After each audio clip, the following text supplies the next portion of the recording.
So you want to make a run for the highest office, President of the USA. Today we're embarking on a fascinating exploration of the intricate maze that is a US presidential campaign.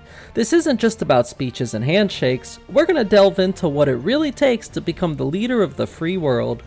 Every race has a starting line, and in the American political scene, that line is drawn by the US Constitution. This venerable document dictates that a presidential candidate must be a natural-born US citizen, at least 35 years old, and a US resident for at least 14 years, but that's just the beginning. After proving eligibility, the next step is to formally declare candidacy. This involves a significant amount of paperwork filed with the FEC or the Federal Election Commission. The paperwork becomes even more intricate once campaign contributions or expenditures exceed the $5,000 mark. At that point, the FEC bestows the official status of candidate, a title that carries both significant potential and significant responsibilities. Next, we need to secure some funding. As they say, money makes the world go round, and it's no different in a political campaign. Adequate funding is absolutely crucial, covering everything from staff salaries to travel expenses, but perhaps the most visible aspect of campaign spending is the creation and distribution of political ads. These ads, which range from inspirational to controversial, are a constant presence in the lead up to the election.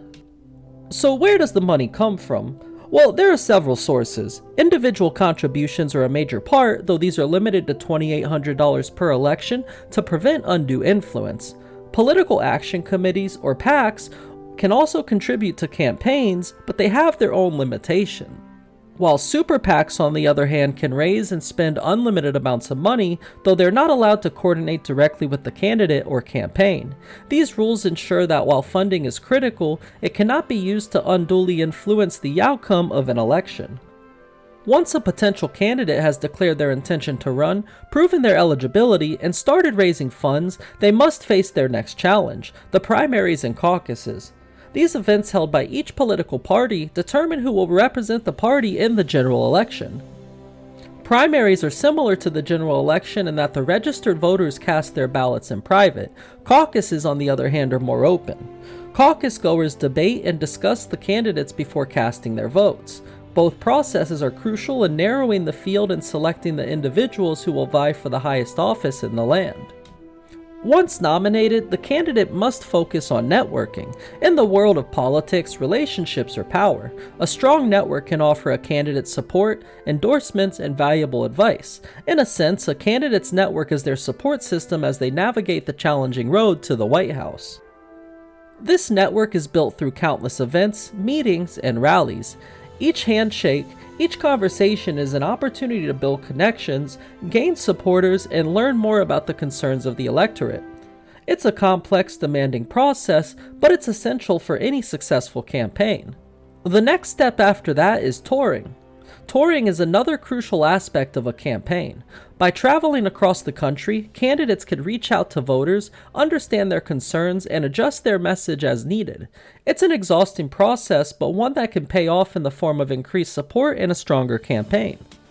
Debating is a very important part of this process. One of the most visible elements of any campaign is the debates. These events, which are watched by millions, are opportunities for candidates to share their ideas, demonstrate their knowledge, and persuade voters. The ability to perform well in a debate can make or break a candidate, so extensive preparation is crucial. In the first ever televised debate in 1960 between John F. Kennedy and Richard Nixon, Kennedy's charismatic on-screen presence outshone Nixon's, revealing the powerful role of media in politics. This landmark event reinforced the importance of presentation and poise in these high-stakes verbal duels. Another factor is the polls.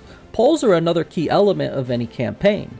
By regularly checking public opinion, a campaign can adjust its message, strategy, and priorities as needed. While polls are not always accurate predictors of election outcomes, they are an invaluable tool in understanding public sentiment. The days leading up to voting are a whirlwind of activity. This is the time when all the groundwork laid, all the speeches given, all the hands shaken, all come to fruition. Candidates use this time to reinforce their message, motivate their base, and encourage voter turnout. The campaign team is often working around the clock, tying up loose ends, and pushing for a final surge of support.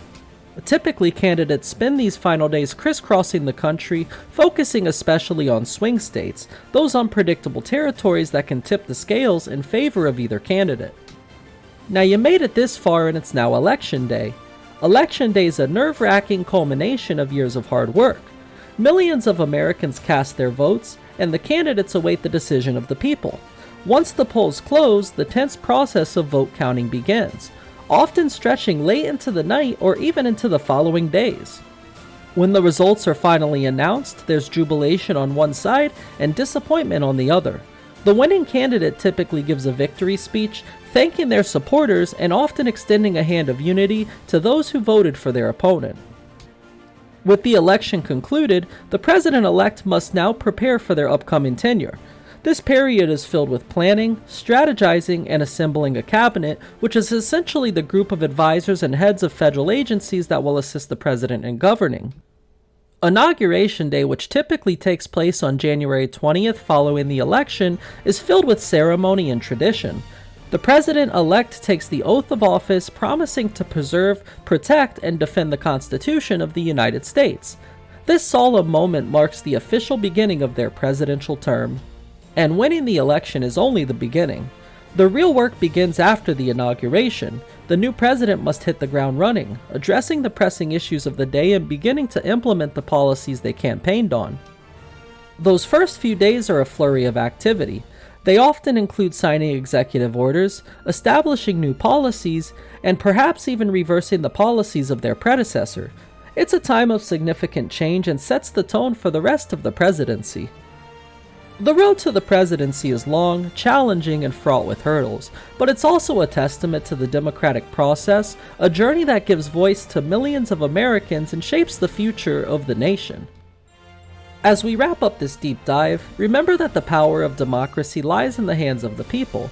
The process of electing a president is not just about the candidates, their campaigns, or even the eventual winners. It's about the collective will of the people, their hopes, their concerns, and their vision for the future of the nation. Thank you for joining us on this journey. Remember to like, comment, share, and subscribe for more such in-depth explorations. And above all, stay engaged, stay curious, and stay informed. I'll see you in the future.